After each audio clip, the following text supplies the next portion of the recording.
Hi. Shor Bus Debate Club. It's a bus rolling. I can get on board. Hello, I'm Darren Jolly. It's time to get this short bus started. So let's roll and on with the show.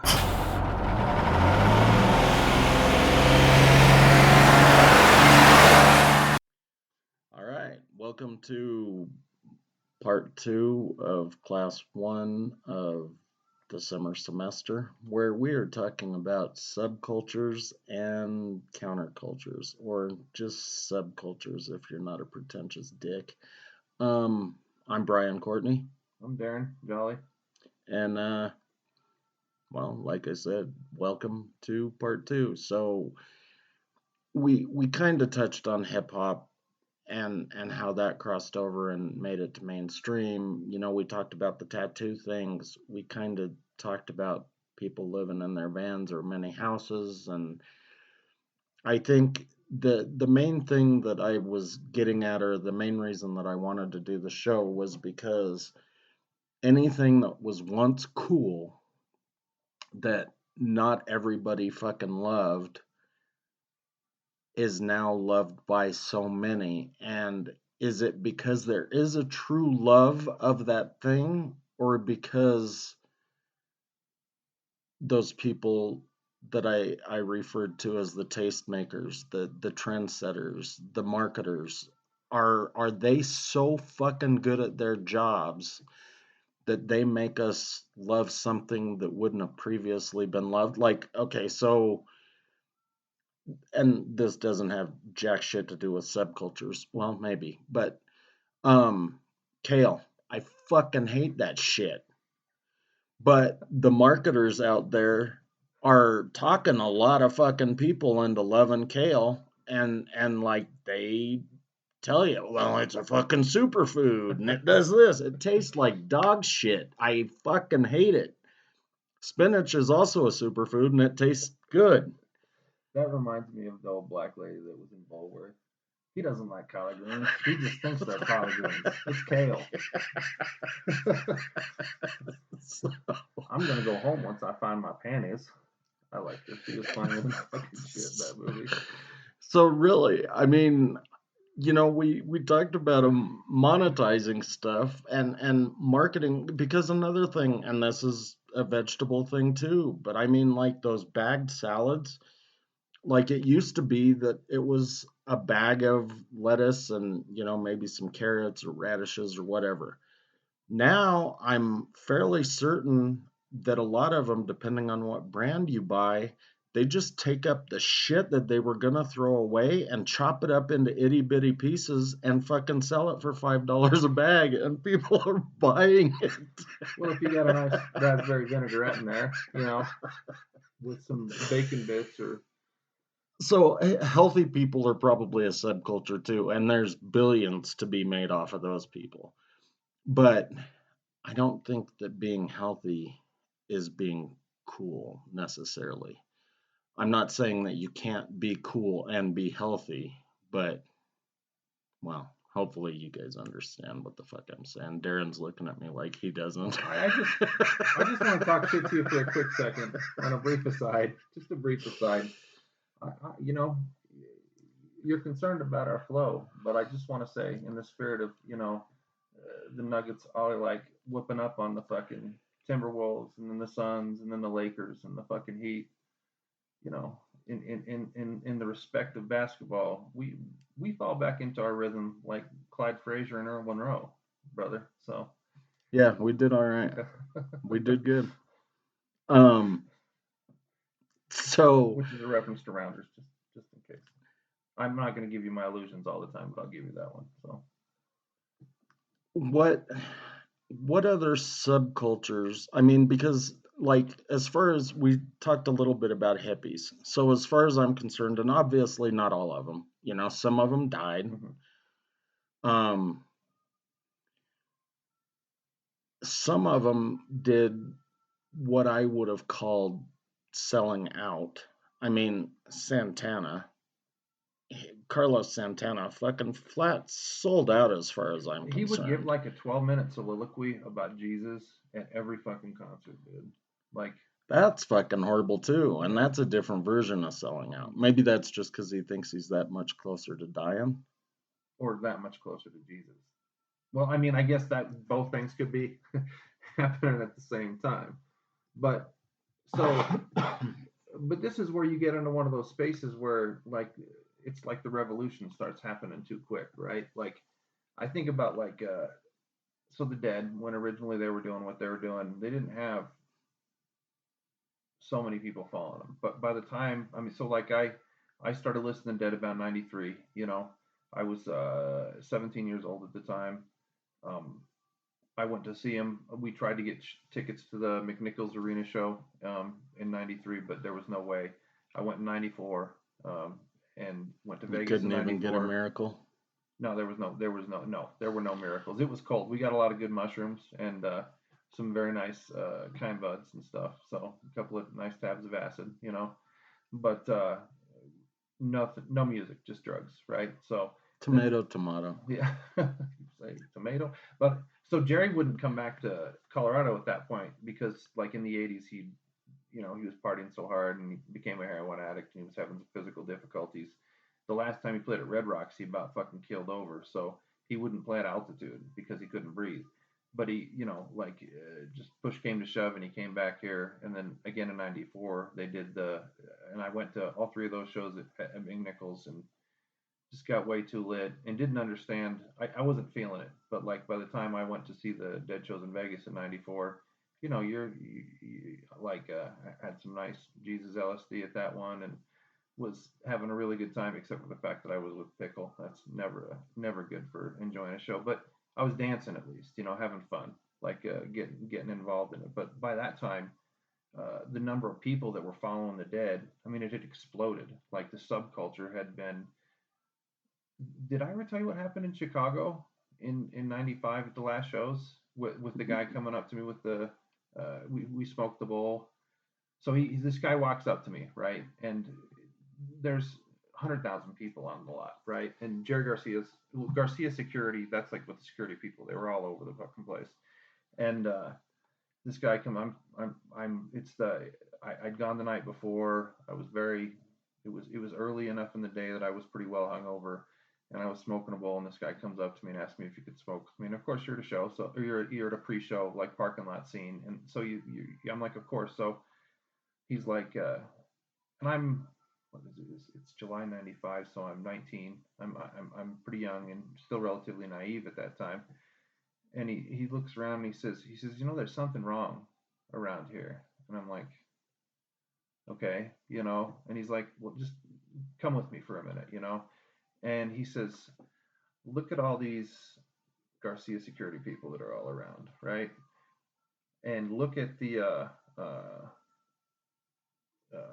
balloons the Yeah. nitrous balloons right so they sell them for $5 a balloon and there's a tank here, there's a tank there, there's a tank there. There's literally like 15 tanks that are like just sort of like all over the, $5 and a balloon, $5 and a balloon. He says, now watch this. He says, there are going to be communications between all these people. They're going to move all the tanks, and then Garcia Security is going to come up and they're going to bust one person that's doing a tank, and they're going to stand over that tank and lead that tank, while the other 14 of them are going to continue doing their business. And I don't get what he means, in that moment. And we're smoking, and I kind of watch things rotate a little bit. And somebody takes the tank and puts it right in front of the car that we drove to get in there with. There were some girls that we met from Littleton that had a hotel room, and we stayed with them the night before. And so he's like, have a good show, and he takes off.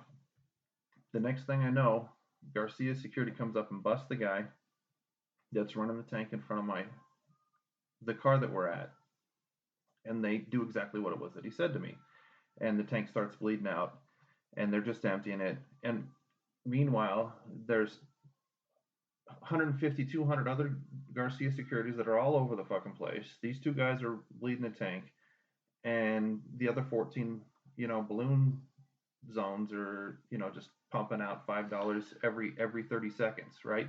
When you say Garcia's security, are you talking about Jerry Garcia's That security was what. So entourage? no. So the security in the parking lot in '95 had shirts on them that said Garcia Security. That's what Okay. it said, Okay, right? no, that's No, fine. no, I it's a just good wanted question. to It's a legitimate clarify. question. No, I want to paint the picture better. If I'm not making it clear, I want to paint the picture. So they had these tie-dyes that said Garcia Security, and they were like the security that was paid to sort of like roam around the area, right? I don't know if they're, if it was a Hell's Angels thing still, or if it was some other I think security that thing, or shit probably went away in the ended. early Yeah.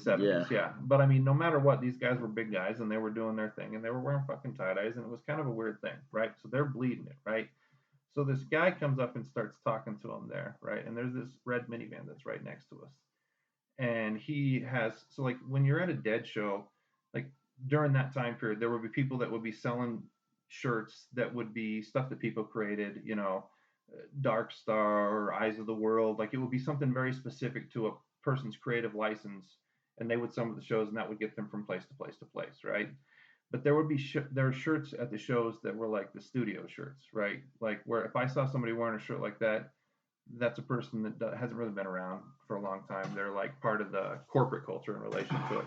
So this guy's got one of the tour shirts that's like a studio shirt, right? And he's got a fucking big old goofy gold Mercedes necklace on his, yeah, totally fucking goofy motherfucker, right? So he talks to those guys that are in front of that are bleeding the tank, and then he goes over and he opens up the sliding door of the minivan, and there is stacks of $100 bills and $50 bills and $20. There's so much fucking money on this seat in there. And like the second that I see it, I look away because I don't want anybody accusing me of anything if anything fucking happens, right? And he goes back and talks to them, and there's some money exchanged. That's done, and then I watch the same thing happen again after he closes the door. So in that moment, this guy had explained to me what it was that was happening on the lots that I was totally oblivious to because I was a 19-year-old stoner idiot, right? And what was happening was you had 100,000 kids that would flood into these cities with shows, and you only got enough for 20, 30,000 seats, and with the floor and with the because it was a Soldier Field, so it's big. It's a big fucking space at that one, but still you got 40, 50, 60,000 kids that are outside during the shows that can't get in, and they're partying all night long. So there's a ton of money to fucking be made. So what had become abundantly clear at that point in time is there was a money machine in relation to the nitrous operations that were functioning in the parking lots during those time periods. I've been to a lot of shows. I've been to a lot of fish shows. I've been to a lot of other shows. I never seen anything like I saw during that time period. And that was like, if it wasn't a seven-figure deal, it was at least a six-figure to the five or six, $700,000 a show, or multiple show situation at that time. And these people were making money hand over fist. So the culture that existed in 71, when you had, people that were going to like Warfield, where there's only like 3,000 seats or something like that, and you've only got just a certain number of people that are, where miracles happened, where you get the tickets and all that kind of stuff. Things went from that subculture space to a fucking money making machine. And like I would remember when I'd be at shows, like so in when I went to the Vegas shows in '95, because my memory was so affected when I get fucked up at those shows. I started doing shows sober in '95, and I smoked still sometimes, but I wasn't getting blasted like out of my mind because I wanted to remember them. I wanted to be there, Um, but that was not the prevailing thought process or ideology that was being existing inside of the culture itself. People went there to get fucked up. There was a ton of fucking money that was being made, and there was no longer. If there was a spiritual component that existed with the Grateful Dead in '71, it was all but dead in '95. And I remember I went to there was on the third night Well, of that was the after Vegas the shows. Touch of Grey album, Way, right? way after. So we're 12 years down the road, 13 years down. I think Touch of Grey was 80, 81, 82, something like that. So that's What was the one in the that they dark. did in the early '90s? In the Dark was the. No, that's Touch of Grey. They didn't do a lot of stuff later after that. They did Built to Last after that. There weren't a lot of studio albums after that. Okay. But they played this song called Days Between, and this is one of the songs that like affected me a ton to where like I quit doing I started doing shows sober because it was affecting my ability to be there, you know. And when I would listen to Jerry like play and sing during that time period, particularly like that song, the whole place was silent during that space. And it's sort of like it's a very low, it's not like Sugar Mags or something like that where everybody's, you know, Scarlet Begonias, everybody's, you know, bouncing around going crazy, Cumberland Blues or something like that. It's a much more serious, you know, sort of an emotional kind of like song. But like I really got the sense that I felt really bad for Jerry during that time period because it was like whatever it was that the original idea was that was behind what they were doing was so far separated from where he was at in that moment. Like I'm sure he was doing heroin, and because it got so bastardized and so distorted and destroyed, and it was no longer about the music, it was no longer about the experience, it was about a bunch of people that were addicts that were hanging on to his every note, you know. And that's not what the original subculture idea space, you know, like the acid test stuff, what was going on there, where sometimes like the Dead would be playing, or the Warlocks before they became the Dead would be playing at that time period. um, they were playing, but everybody wasn't just like vampirically like zoned in on everything that they were doing. They were sometimes doing other like art activities, painting, or other things were happening. You know, you'd have fucking Neil Cassidy over here doing some goofy shit, and it wasn't about the spectacle. It was about something where everybody was participating in this It other was thing. like a community Yes, thing. and it was not like that at the end. So, like grossly not like that at the end. You know, you have to wonder on some level if it's the promoters that cause that, if it's the record companies, if it's a combination of the two, if it's just society in general. Like, I mean, like I said, you know, I mean, with any of them, I mean, dude, they fucked up jazz, they've fucked up food, they've fucked up literature, they've fucked up pretty much they fucked up TV, movies, because it's all about who can churn out the biggest pile of shit the fastest. And Well, and make some financial right, position out of it. Yeah. well, because people will buy a big pile of shit, especially if you can fucking release it when you say you're going to. No, dude, John Wick, that's real art. It is. It's good stuff. Sorry, Keanu, I'm not shitting on you, brother, but Yeah, I don't know. I never was a deadhead. I never saw one show.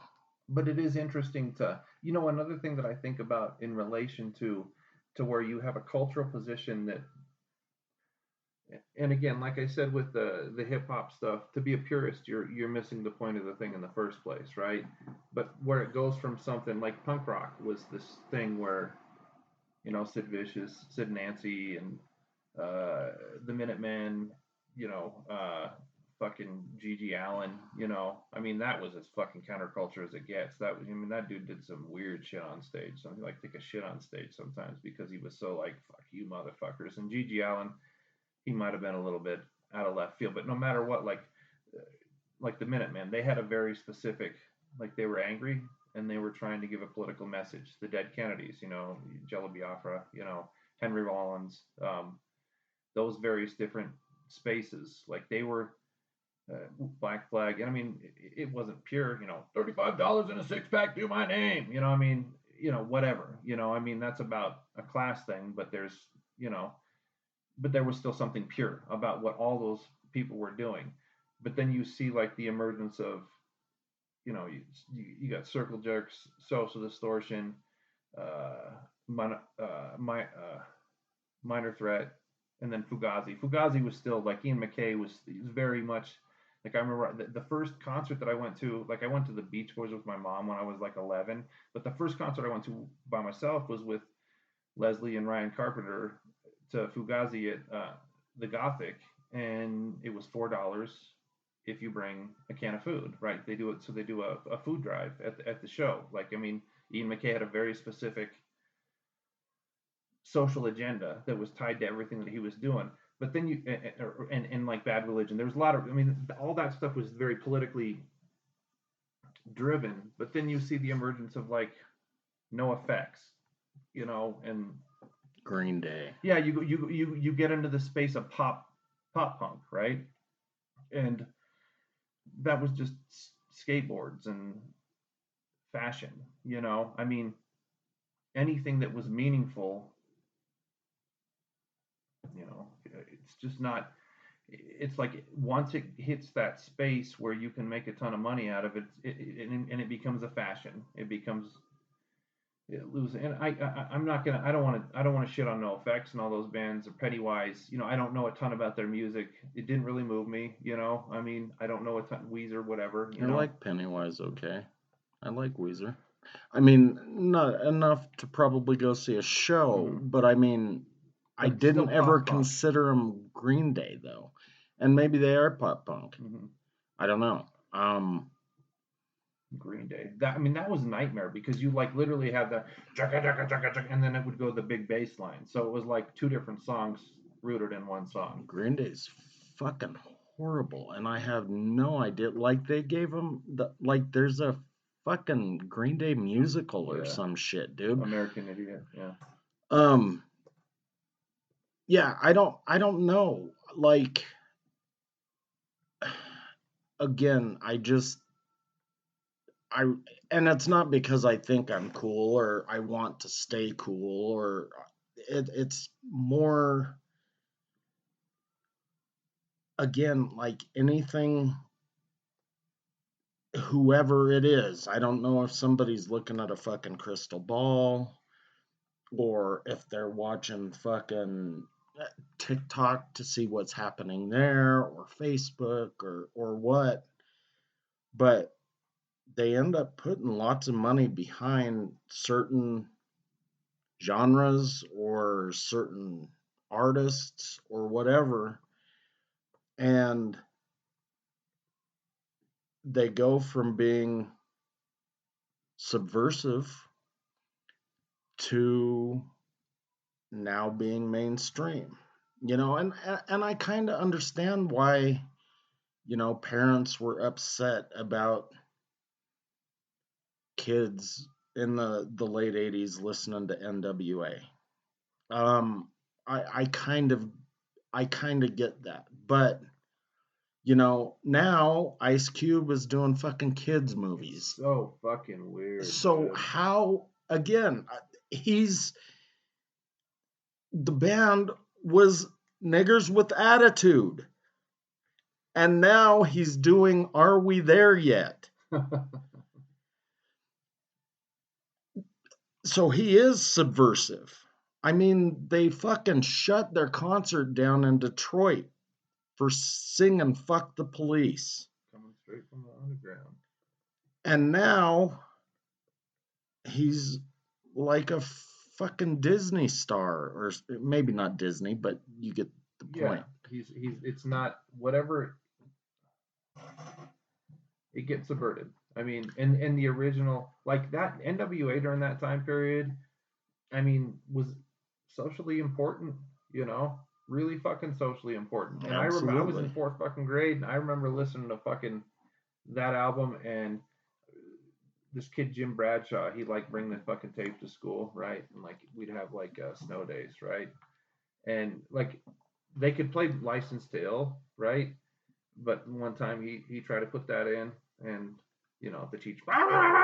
But dude, that was like, and again, like you talk about crossovers, you know, like where because I mean I grew up in Littleton. I mean I grew up in white fucking suburbia, you know. I mean, but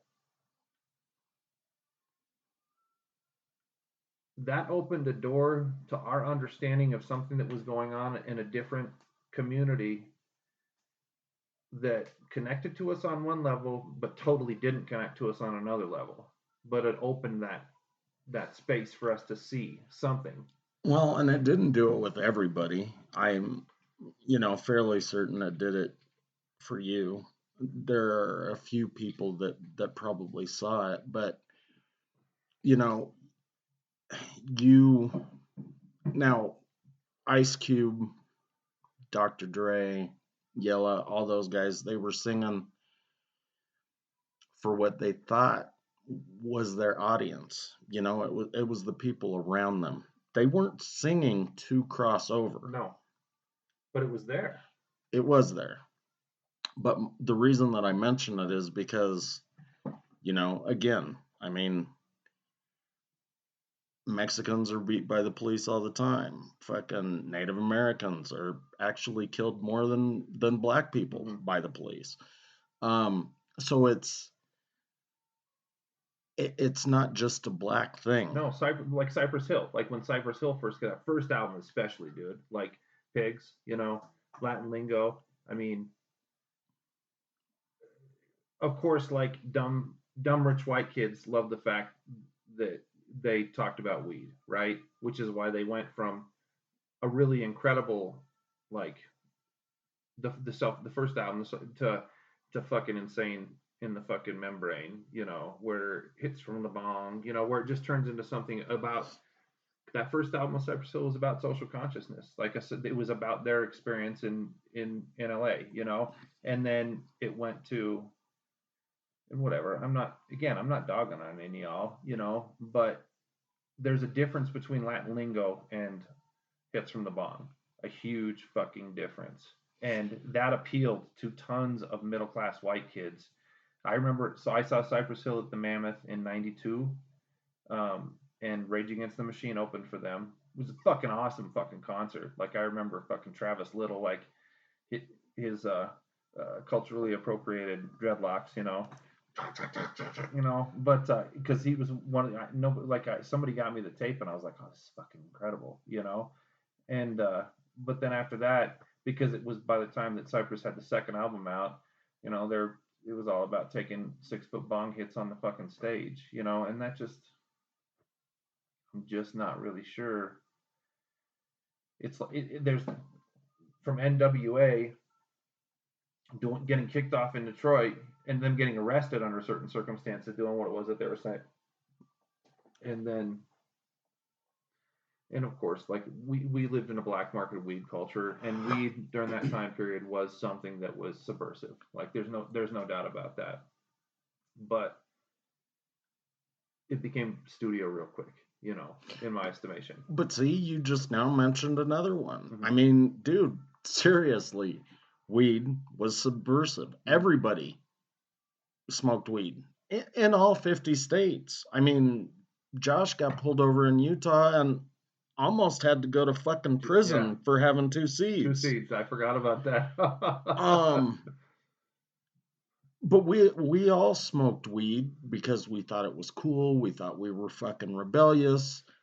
In the '90s, and look at how they fucking snatched onto it and made it mainstream, dude. Like we when we were growing up, there was a concept called a no tolerance state, right? Arizona, Utah, and Nevada. Nevada was a no tolerance state during those time periods. So you go out to fucking dead shows and you get away with fucking murder during those time periods. But if you went out during some other time and a cop fucking decided that they wanted to fuck with you, it was c'est la vie, I mean, it was weed was like coke, in those places. You could have, I mean, all the stuff we were talking about mandatory minimums, you could get in some deep shit for having not a lot of fucking weed back then. And yes, now it's funny, like the market in Colorado, I mean, it became marijuana mecca, right? Like California did the medicinal thing, and then we went medicinal, recreational, like so quick that like all the 420 shit, we'd have all these weird concerts, and I was working downtown at that time. That's when I got into a fight with the postal inspector over all that shit. And then now you have medicinal in the Mormon mecca, so. Dude, money. I think, what was it when we talked about the drug episode? Like 32 of the fucking states. Yeah. I mean, you can fucking get weed. And even like Florida, where it's not legal, you can still go get like CBD and shit like that. But again, Florida's legal for medicinal though now. yeah, but that happened earlier this year though, right? Yeah. Or no, it went it was into last year effect. while Jamie was working down there. Okay. Yeah. But I mean, so we're talking about billions of fucking dollars. So, I'm always preaching about legalizing drugs, but I don't really think it's going to be that long before they do because of how much money they made off of weed. What did Wu-Tang say? Cash moves everything around me. I thought you were going to say Wu-Tang ain't nothing to fuck with.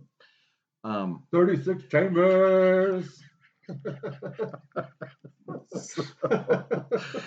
So I don't know. Like, it really fucking bothers me because now there are fucking 60-year-old women walking into tattoo parlors and getting tats.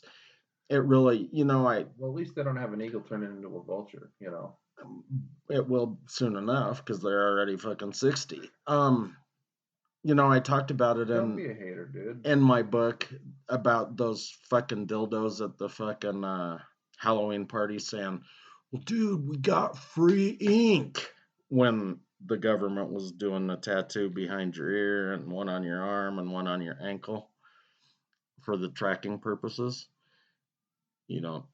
Anyway, all of these people were excited because they got free ink, and I'm willing to bet that if the government did come up with a tracking system and said that they had to get a tattoo, that people would say something exactly like that because, well, it's for funny, a couple of different reasons. As But we talk about all this stupid shit, I remembered Dave and Brady sitting at my kitchen table, and they took an ink pen and they heated up a needle and they did their own tattoo things on their hands back while they were smoking weed in my living room. Yeah, the Indian ink, or they didn't even use Indian ink. No, they just used straight out of the Bic, brother. Circa 1991, if I remember correctly. Not probably 92. I think Brady finally had the. He definitely it had to be 92 because I think he had the Eagle talent at that point. But because that was them sort of like living out their. Right, they were rebels. Rebel position. Yeah. Well, now nobody's a fucking rebel. I'm. What can we do these days that would be not rebellious? Because technically, rebellion is different than sub or counterculture. But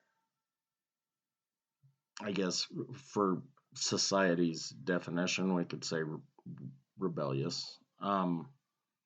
What is there you can do these days that is? Well, obviously, you have to think about it in a different way. I mean, it's not about something that can be fattable, right? Or fashionable. It's not something that you could shift into that space. One is that you have to see outside of the direct social space that you're existing inside of. You have to see the tenets of what allows that system to reproduce itself, and you have to create something that stands in opposition to that. So on some level, you have to tap into those other spaces that are outside. Like if you're here, like for instance, like in the United States right now, people are still very caught up in the rhetorical disposition between Democrats and Republicans. For instance, right? You have to stand straight against the entire system in relation to that. Oh well, that's all I do. No, but you have to have like a concrete plan that shows. And it doesn't mean that, but it's a way of saying all of the stupid fucks that say well, if you do this, then you're throwing something away. Yeah, the lesser of two Yeah. evils. Okay. So like I said, I brought up Cornel West, right? Like Cornel West is very vocal about your Republican stuff, right? He says it in a different way, but it's a corporate duopoly, however it is that he frames it. But it's very clear that like he posits that it doesn't matter if Republican or Democrat wins, nothing's going to change with regards to Ukraine. This is going to continue to drive forward, whether it's Trump or it's fucking Biden, assuming that they don't they neutralize the force that like RFK Jr. and um, the goofy Marianne Williamson are offering on the left, and Cornell outside from the outside, or but everybody else that's a Republican candidate right now. I mean, it's funny because like the right needs to get they need to get to the point where they're smart enough at some point in time that they see like at least when they voted for Johnson, anybody that voted for Johnson was like all Republicans are corporate Republicans ostensibly, right, or militaristic Republicans, because there is no difference between it doesn't matter whether it's Tim Scott, Mike Pence, Florida. Who's the dipshit from Florida? Cruz. No, Florida. The governor of Florida. He's the other big the Bush. candidate. He's the other. No, he's the other big candidate right now. I love the fact that you don't know this. Well, I know Cruz is from Florida. Bush was from Florida. You got to be more specific. Ron DeSantis. So he's the people that Republicans identify as the big opposition to Trump. So when it comes down to it, and they force like a codifying of forces as the Republican, diametrically opposite to Trump, they'll force Pence out, they'll force Tim Scott out, they'll force all the various different the other actors that are, for all intents and purposes. I mean, Pence is a little bit different because he's a super fucking religious, like he's like Rick Santorum in a lot of respects. But DeSantis will agree to sort of like go in line with all of those different spaces, but it'll just be him against them. But they're both formally institutional Republicans, whereas like RFK, and don't get me wrong, like I don't and if anybody wants to send us an email or a text and discuss the question with regards to his vaccine positions, I would be more than happy to talk to anybody about that. But he's a doctor. He's got a very complicated position with regards to the vaccine stuff, and whether you like it or not, the vaccines still haven't demonstrated anything except for the fact that a lot of people didn't die, but they did not solve our fucking problem in relation to COVID. So if you think that they actually did, quit reading the fucking propaganda, get your fucking heads out of your ass and use your fucking brains. But aside from that, RFK wants to go to Ukraine. I don't know that Marianne Williamson, like she doesn't have as developed a foreign policy position, but her domestic policy position is like straight socialist, right? So those two at least represent something that runs antithetical to Biden, but at the same time, you really need that Cornel West base to sort of like really be the thing that's outside of it. But all I'm saying is that because you asked the question, what can we do? It would have to be something that would understand that there will be no Republican or Democrat solution to this problem, right? And that it has to be something that transcends the nation state anyway. It has to be something that's beyond the realm of, you have to be reaching from stuff outside, because inside of the space we're very U.S. narcissistic when it comes to what we identify or think about in terms of possibility. So if it's going to be something that's going to be outside, it needs to both be figuratively and literally outside. Yeah, I think you misunderstood my question. I was mainly talking because we were talking about cyber countercultures and how it seems like everything has gone mainstream. Well, Democrats and Republicans were already mainstream. Not that I'm trying to piss off my mom, because I do that pretty much anyway, but Um, like we used to do that stuff to like piss off our parents or say fuck you to the cops or whatever. Is there anything we can do now? That's my fucking point. That I understood your question perfectly Okay, I well. just wanted to It make has to sure. be all the way outside because the So we've system. got to go full blown from counterculture to rebellion then. I don't. I'm not. No, I don't want. I don't want it to. It doesn't need to be like that. But it needs to be something that, like, every time I hear somebody create a solution, it's through these very specific avenues, and the avenue needs to be something different, something new, something outside, something that we don't have a way of doing something internally. Because I mean that's why the Black Lives, that's why I brought that up earlier, because the instance that occurred, I mean, and that was a black man being murdered by fucking multiple police officers on fucking camera in front of the fucking whole world. I mean, all the different instances where somebody got killed by a cop, like that was like in your fucking face. Just I mean, and That then year it was multiples though. yeah, I mean, it was George Floyd and Freddie Gray but and the Floyd one, because of the filming from beginning to end, made it a unique, disgusting, uh, what's the police no, brutality. no, when we voyeuristic sort of like space, kind of like what happened to that guy in the subway Well, a so little while that, ago. now that you mentioned Black Lives Matter, all they really did was take a fucking carbon copy of everything the cancer people had done. Like, okay, we're going to sell a colored bracelet and we're going to sell a t-shirt and we're going to ask for donations.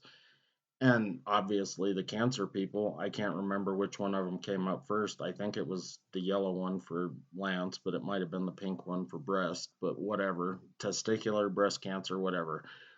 All of them within, 6 months of each other had the different colored bracelets for the different colored cancer. I found out last year that purple is for fucking epilepsy and some other things. So they've got a fucking like a textbook success study on how to make your nonprofit go through the roof and catch people's attention. And it's by selling accessories. But it's not just about making your nonprofit go through the roof. It's about taking a thing that could potentially become counter and to fold it back into the thing itself.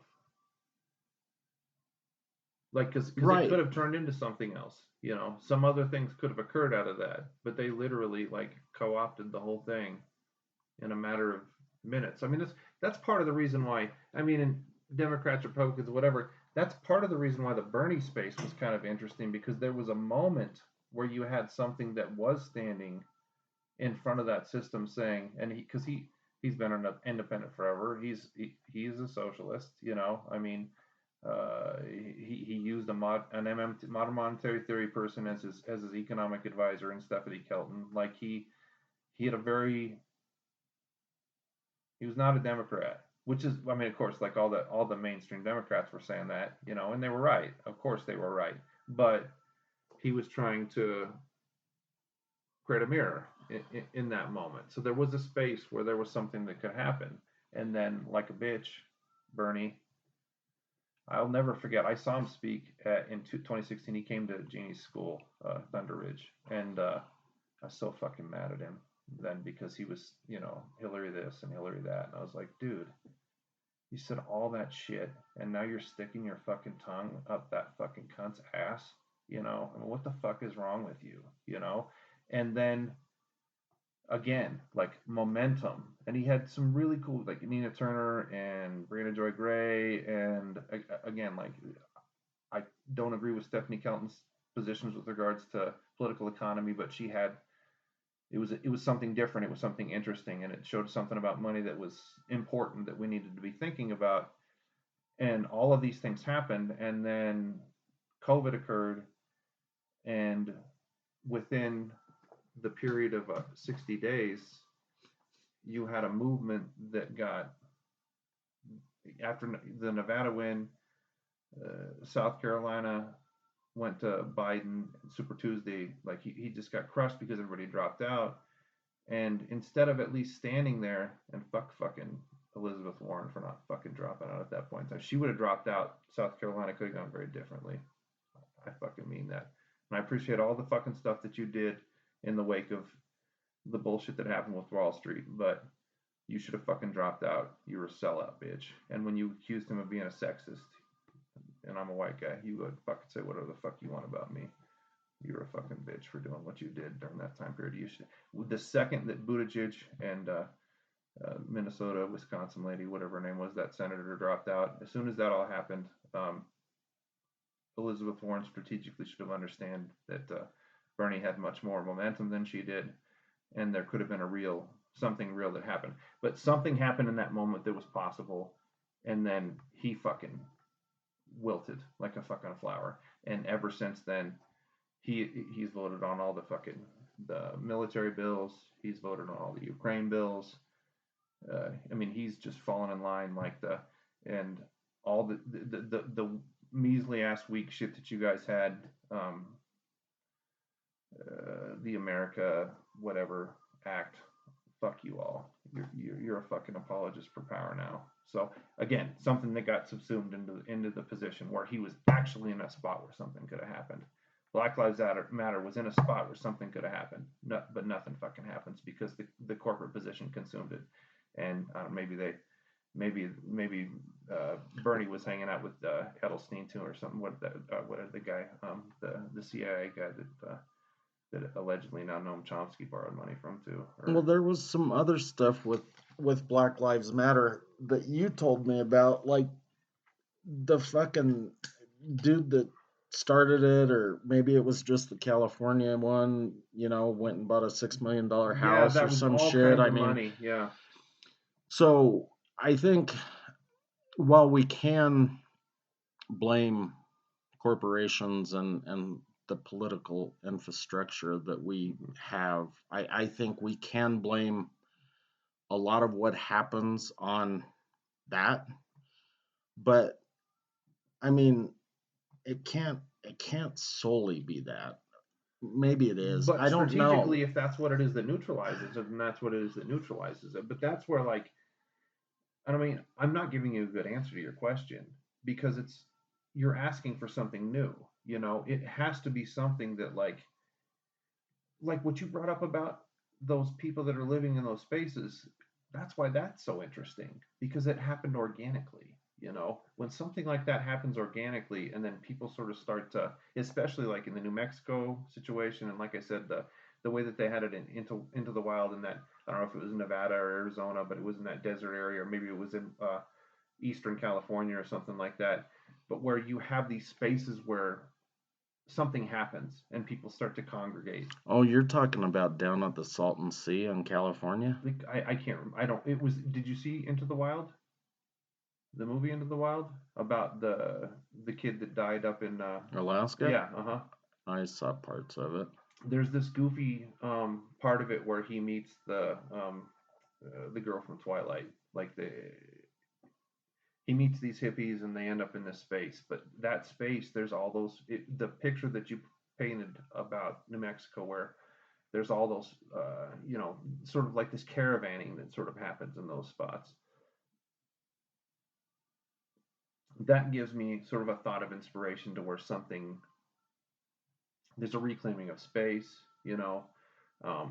nobody's using it, but at the same time, somebody takes something that people see as useless and they turn it into something that's incredibly useful, because it's not just that they're surviving there, they're creating a social space and a social consciousness at the same time, that interests me. But still, things are so, I mean, we're so socially constipated here. Like, if anything started to grow in those spaces, you could immediately see somebody coming in, and just breaking that shit up, So, like, I don't know what the next space is, but it's not going to be something that's just going to function. It's going to have to be something in this where you're connecting to somebody over here and they're connecting over here, and something else happens. No, I understand that. I guess I was just thinking about from a don't know. What? Just because the line is always going to be pushed and then pulled back and then pushed again and pulled back. That's the nature of.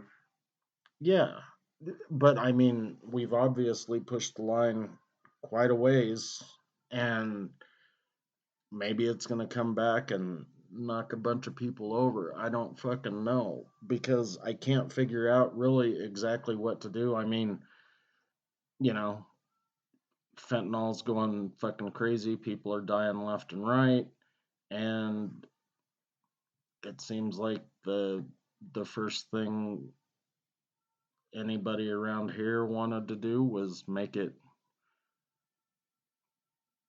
well, not illegal to carry fentanyl. Which is weird to me. I mean, that's just acceptance on some level, but it's, I don't know, maybe they're trying to thin the crowd. I don't know.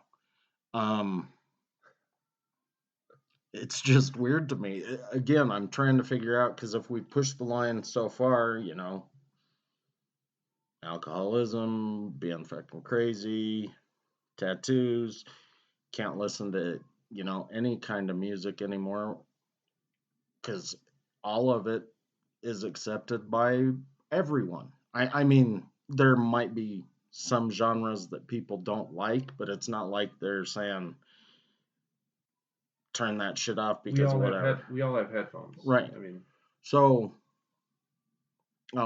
which is no, that's but you get what I'm saying. That's the tragedy of that moment, is that, like, the cool thing about a Dead show is that that's something that when everybody's, like I said, there was a sickness in the way that everybody kind of hung on to Jerry's every note at the end, but there was still something that was interesting and important to be said about everybody being in the same place at the same time. Like, if I'm just listening to the music that I like and you're just listening to the music I like, then music's no longer social, you know. So. Well, I've never been able to get an explanation, and this doesn't have anything to do with the Dead or music necessarily. But you know, we started kind of talking about hippies, and that's how we got onto the Dead thing. Mm-hmm. And again, I've never been able to get a good explanation as to why it happened, but again, not all, but some of them ended up selling out. And I mentioned Santana, but I've heard and I've watched movies where they've made this statement lots, where, you know, hippies basically converted to yuppies. So they went from fighting a revolution to just joining yippies. Yeah. So all of those people that turned, like, on some of the Coke documentaries that I saw that were, you know, down in Miami, mm-hmm. they were talking about a lot of those people in Miami and New York, for that matter, where they had been hippies, but then now the 80s were this time of, you know, materialism and going over the top and Lear jets and fancy cars and diamonds and this and that. And so they started buying lots of Coke and snorting it and partying all the time. And so how do you go from fighting a revolution to just saying, you know what, fuck it, I'm going to buy a Mercedes and get a job, and I'm going to work 40 hours a week until I die, and you guys give me a watch? I gave you a frame of reference for that a long time ago, when you first moved in here. You got to watch The Big Chill. Oh. I don't think that's the answer, but I think that there's an interesting discussion that goes on. But that's another one of those movies that talks about it. The whole thing is about these people who all went to University of Michigan together, and they all identified themselves as revolutionaries. They went their separate ways. You know, one became this, the other became that, the other became that. We were supposed to change the world. We were supposed to be revolutionaries, and now we're the opposite of the thing that we saw ourselves as. You know, I mean,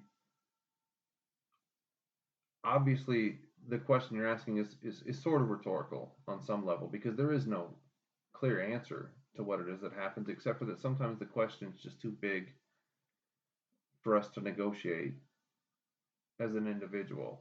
Well, there could be some of it too. Like, I don't fucking rant and rave nearly as much as I used to. You know, Because it's ranting and raving is revolutionary. because I just fucking got old and tired. And maybe that's why they just decided to join in and be like everybody else. I don't know. And that's speculation. But something happened. And the hippie thing isn't important, but something happens with all of these things where it just moves from being on the periphery of society, and then all of a sudden it's accepted with open arms, and money is part of it, but I don't know if that's the only Well, part. look, so just as another example of it, and this is in like a clear movement sense, right? So in the mid '60s, the SDS they wrote the Port Huron Statement, and they were, for all intents and purposes, nonviolent in that time period, right? And you had a faction of that group that broke off, right? And they said, you don't understand the material conditions that are functioning that reproduce the set of social relations that exist presently, right? You can go and do all your fucking protesting. You can go fucking have your anti-war this, anti-war that. They were hardcore social theorists. All the people that ended up breaking off and going into the weather underground space, right? And they were thinking about. They understood the connection between the military industrial complex, and the state and corporate positions, and the way that they were integrated writ large, right? So you had a bunch of people that had a picture in their head, right? It's like the princess syndrome, right? I have this prince that I want to fucking marry me, and he's got the hair that curls this way, and he wears his clothes that way, and he shines his shoes that way, and he makes this amount of money, and this and that, and blah blah blah blah. That is no different than a bunch of people saying, if we all stand here and we tell people what's morally correct, what they ought to be doing, then we can persuade them to do what they're supposed to be doing. And eventually the world will change, and then it'll become what it is that we want it to be. All right. Anybody that thinks that is fucking stupid. All right. There are people that exist in certain spaces that understand perfectly well that the money that they make kills people, and they're perfectly okay with that fact because it enriches their position, it enriches their coffers, and they're gonna fucking keep going, right? So when the people broke off from SDS and became the Weather Underground, Bernadine Dorn and uh, Bill Ayers and all those fucking motherfuckers, right? Bodine, all of them. They knew the way that power reproduced itself.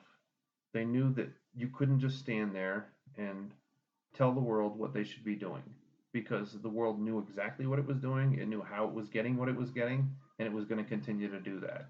And they were going to allow you to continue to have those cathartic acts, because those cathartic acts created a release in social space where people got a good feeling that they were doing something right. They believed that there was going to be an outcome that they were hoping for, despite the fact the outcome that they were hoping for was never going to come, right? So they broke off and they started doing everything that they were going to do, right? The Weather Underground's tactics were clear. They did not want to bomb anybody specifically. They bombed sites that were tied to the military industrial complex, to the state that continued to perpetrate certain positions in relation to that. And what happened? In the long run, nothing. Zero. Zilch. I mean, they might have created some measure of consciousness in people like me or like you, but if it weren't for the fact that the FBI still had to function according to the rule of law, then they all would have been put in prison. Now, the FBI doesn't have to function according to the rule of law. So if you do what it was that the Weather Underground was doing back then, I'm going to let you in on a little secret. You're going to be occupying the cell right next to Julian Assange. you're going to be fucked from here to fucking eternity. So Yeah, or just dead. yes, it could. Yeah, one or the other. No matter what, you're going to be neutralized because the rule of law is like what we're doing right here because we have 600 downloads last month, but not 600,000. Right. Is nobody's going to give a fuck about what we do, what we say. We exist in this space for the sake of catharsis for us and for the people that listen to us. And we hope not. We hope at some point in time people will listen to what it is that we have to say. But the fact of the matter is as long as you have this gigantic demographic of people like the SDS, because that's no different than what was happening. What was interesting about the Black Lives Matter stuff is there was a moment there where everybody knew exactly how the state functioned. They stood on top of a black guy and choked him to fucking death. And anybody that tried to change that system, they were gonna stand on your fucking chest and they were gonna choke you to fucking death. So people got a little crazy for a little bit, you know. And that I'm not being prescriptive right now. I'm just saying that ideal types and moral positions do not change a world. You have to have something else that's going to change that world. And again, I don't know what the fuck that is. But as long as you have that space that's functioning, and this space that functions in relation to it, and now you have a state that's functioning in an infinitely more aggressive way than it was in the late '60s and the early middle '70s. It's I mean, it's a tough fucking road to hoe right now. Like I like counterculture, you know. Uh, the next space is going to be it's going to be interesting and it's going to be a lot different and it's going to be a lot more aggressive. I don't know. I I don't know. I'll guess I'll just wait and see what the fuck happens. But I just don't even see any of it because really, I mean, that fucking stupid article that I read wasn't too far off, Which dude. Like so the subcultures really are Southerners and people from New England and the bronies and but fucking Native Americans and Hispanics. that's a postmodern expression of what subculture is. When No, you're but talking about other kinds of subculture, like when I was talking about the Hegelian stuff earlier, that's a totally different thing. That's us allowing the consumption position to define what subculture is. You're asking for something that transcends the way that the postmodern position defines what subculture is. You're asking for something more, something different, something outside of that. You're not asking for bronies. no, I'm not. But that's my point is that maybe those are the subcultures because everything else has been absorbed and nobody wants to be a brony. And if you're Hispanic, you're fucking Hispanic. And if you're Native American, you're Native American. So you're already in that subculture and it doesn't have to be counter. I mean, the Native Americans already did their counterculture thing when they said, fuck you, we're sovereign citizens, we're not going to pay your taxes, kiss my ass. And then the feds raided them and now they pay taxes. We'll let you have casinos, Well, no, that was when they raided them because they had the casinos. but even still, but it was still that like if you were going to let you do this, there's going to be a reciprocal relationship. Yes. And Mm-hmm. it's, again, so whenever, if they're going to lose money on it, they're going to figure out a way to get their money. The state. Okay, so this is the point that I'm making is that when you're talking about the next phase or the next moment, it's not going to be inside the United States solely. It's going to be something that while it might have a relationship to, it obviously has to have a relationship because that's where empire or the imperial or the transnational state, one of the transnational state centers functions through and out of. The next space is going to have to you can't circumvent it because there's no outside anymore, right? Everything's internal. We're all part of the same collective social consciousness now. There is no outside anymore. If you live in Afghanistan, you can have a fucking Google Pixel, You can have a fucking Apple, whatever, whatever iPad and whatever, and that's with shitty fucking internet service and everything. And if you can have that there, you can have it anywhere. We're all part of the same social space now. Nation states are a divisive space that keep us, just like race, that keep us separated. It's funny for me that I understand why the UK did what they did, because of the pound sterling and all that kind of stuff. They needed to separate them, and because Europe, the way the Europeans did the euro, and they fucked up. They fucked up in the same way that we fucked up when the Articles of Confederation was written. Europeans, you fucked up. If you did it smarter, you'd be in a much better position to negotiate power in relation to the United States right now, because the euro would be stronger. You could counterpose your position in relation to the United States. Everybody would be inside of that same social space. It wouldn't be the French and the German having their social spaces, and then the Spanish getting fucked over here, and the Greeks getting fucked over here, and the Italians getting fucked over here. Everybody would be part of the same united whole at that point in time. You fucked up, all right? Now, having said that, the next space, everybody that I like, everybody that has, I was listening to this guy named Etienne Bolivar earlier today. I never listened to him before. Janae said, you got to listen to this guy a little bit.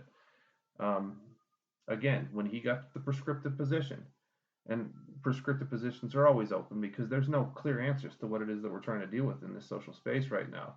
But if you want to have a counter position in relation to the position that's functioning right now, has to be transnational, has to be global.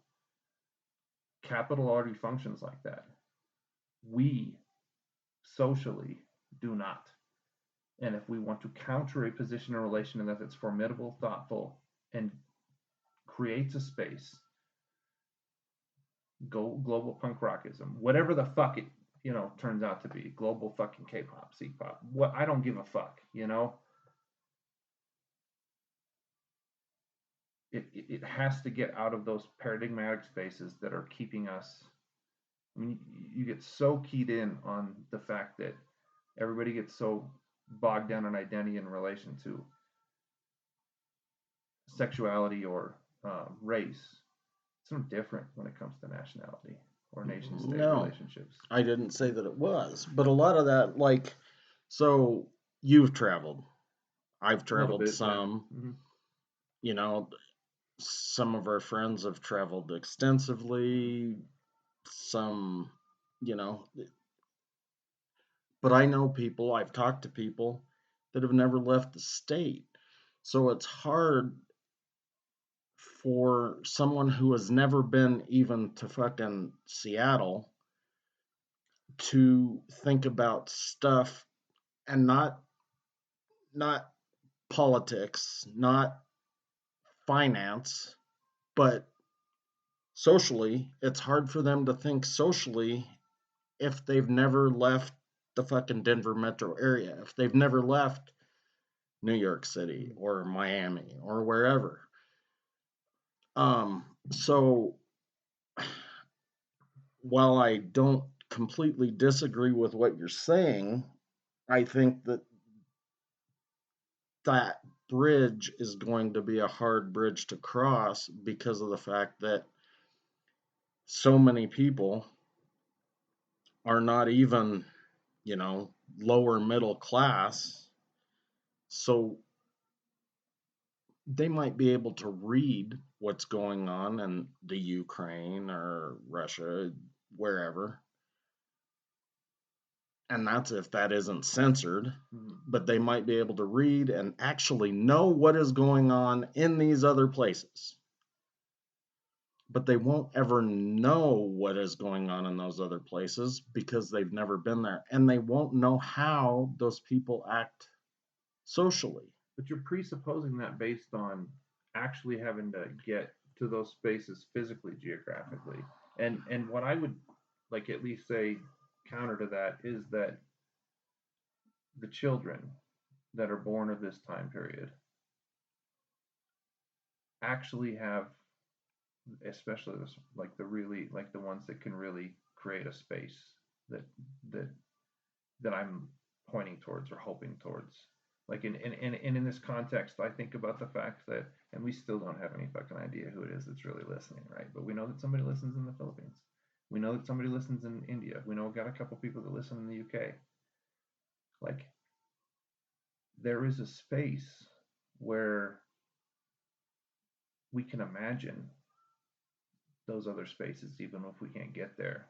And if we don't know for sure, we totally have the ability to communicate with people that are in those other spaces that can not give us a perfect approximation of what it is in those spots, but they can get us closer without having to be there.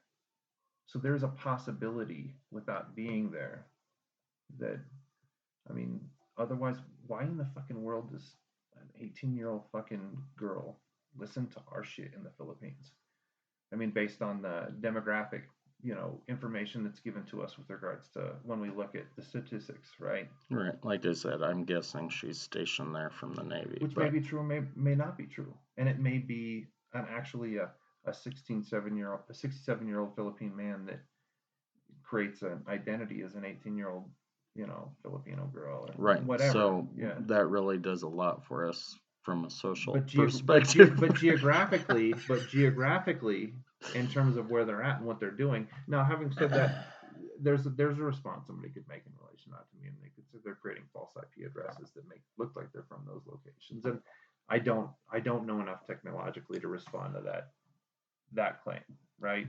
But having said that, those statistics still keep popping up, and in my mind, in the world that I imagine, and I'm not imagining a world and saying, oh, if everybody does this and does that, then I get my princess reality.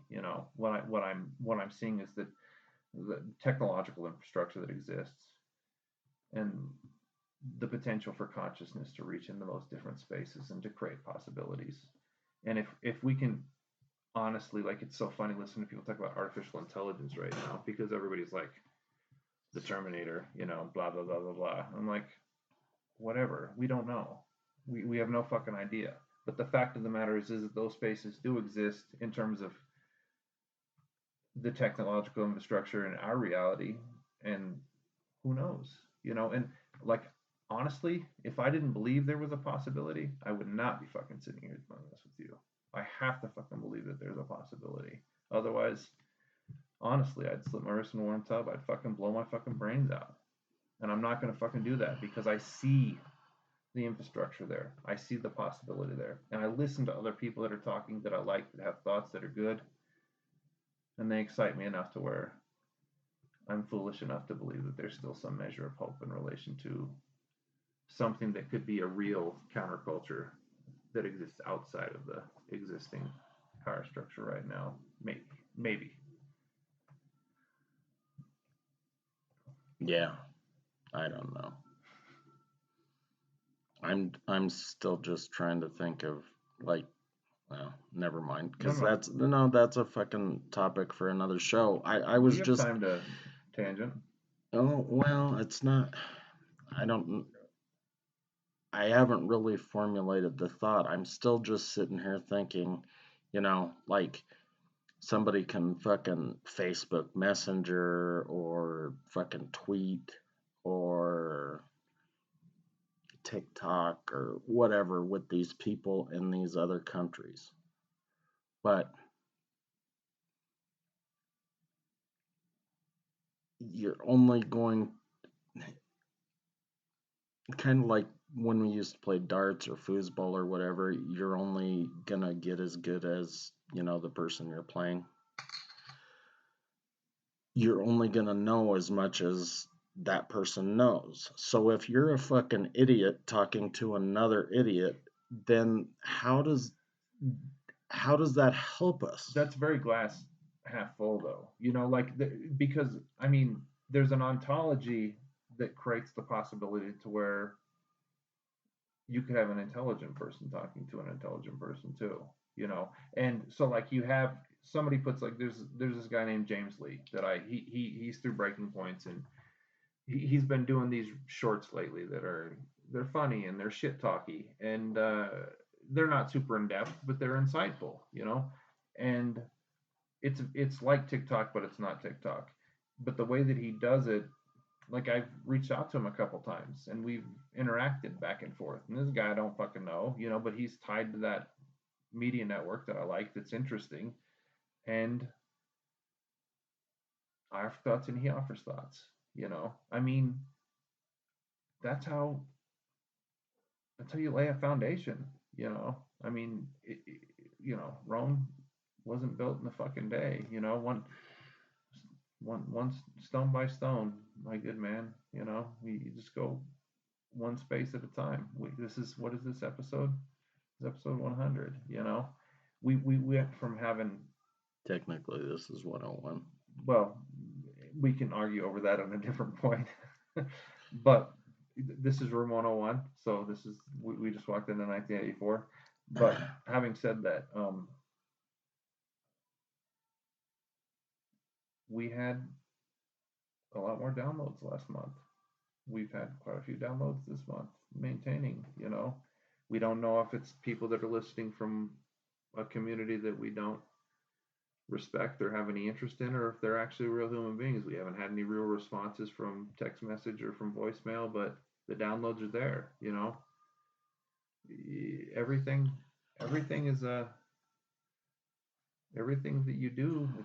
These are all just prayers. They're all, everything that you do is you reach out in an act of faith, and not in religious faith, like real concrete ontological human faith. Yeah. I just don't want to go straight to, yeah, there. I mean, Jesus Christ, dude, fucking 4chan exists. And I watched the people that are on MSNBC talking back and forth. There's a lot of dumb motherfuckers out there, but at the same time, like, there are people I know that have been to these other places that don't know shit about the cultures. That's okay. That's okay. Well, yeah, it's fine, except, well, whatever. This is not a teleological thing. It's not going to go in a straight line. It's rooted in conflict. You just, you get up, you put your fucking gloves on, and you fight again, and you just keep fucking fighting until you're done. Because even though you're becoming an old man, and maybe you don't engage in conflict quite as aggressively and directly as you used to, you're still sitting here across the table from me talking shit, motherfucker. Oh, I know. And I'm probably not ever going to stop that until I actually just throw in the towel. But I don't know. I just, like, when Sally Struthers and shit did her thing, trying to feed all these starving people around the world. Yeah. I know. It always bothered me because we had starving people here in Denver. We had starving people here in the United States. And I know that Denver is in the United States. But you don't say. Like, I don't know. I just wanted to fix one thing before we tried to fix the global thing. And I know that you're saying the global thing is the one thing. I understand that's what you're saying. But unless we can fix... That's a teleological argument. Well, again, talk to some of these fucking idiots that have been these places and ask them about the culture. But again, yeah. I mean, I've already said what I've had to say about that. So. That's fine. Okay, so yeah, once again, we had another topic where we gave you no true answers, but we did give you some shit to think about. Send us a fucking text or a fucking email or something. I want to know. Come on, Filipino person or Indian person. I want to know who you motherfuckers are. I want to know what you think. I want to know why you listen.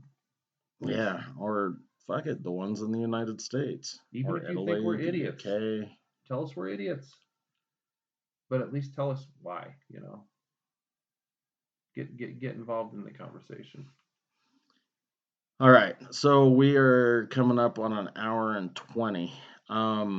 Any closing thoughts? I really do have a fucking fly in my eye or some shit, dude. So obviously we're going to do the media stuff for the next 2 episodes, but we're thinking about, for the episode after that, we're going to talk about some of the fallacies of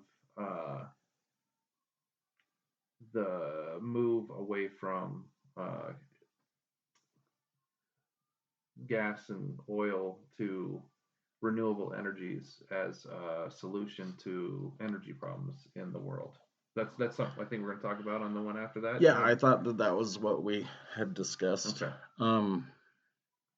Yeah, so whether or not these fucking new sustainable energies are any better than the one that isn't sustainable. And by the way, dildos electricity isn't sustainable. Well, at least not with clean coal, because there's no such thing as clean coal. Anyway, we'll talk about that in 3 episodes from now. So, Short Bus Debate Club at yahoo.com. 720-334-ROLL. And we will talk to you soon. Hasta luego. Placido Domingo.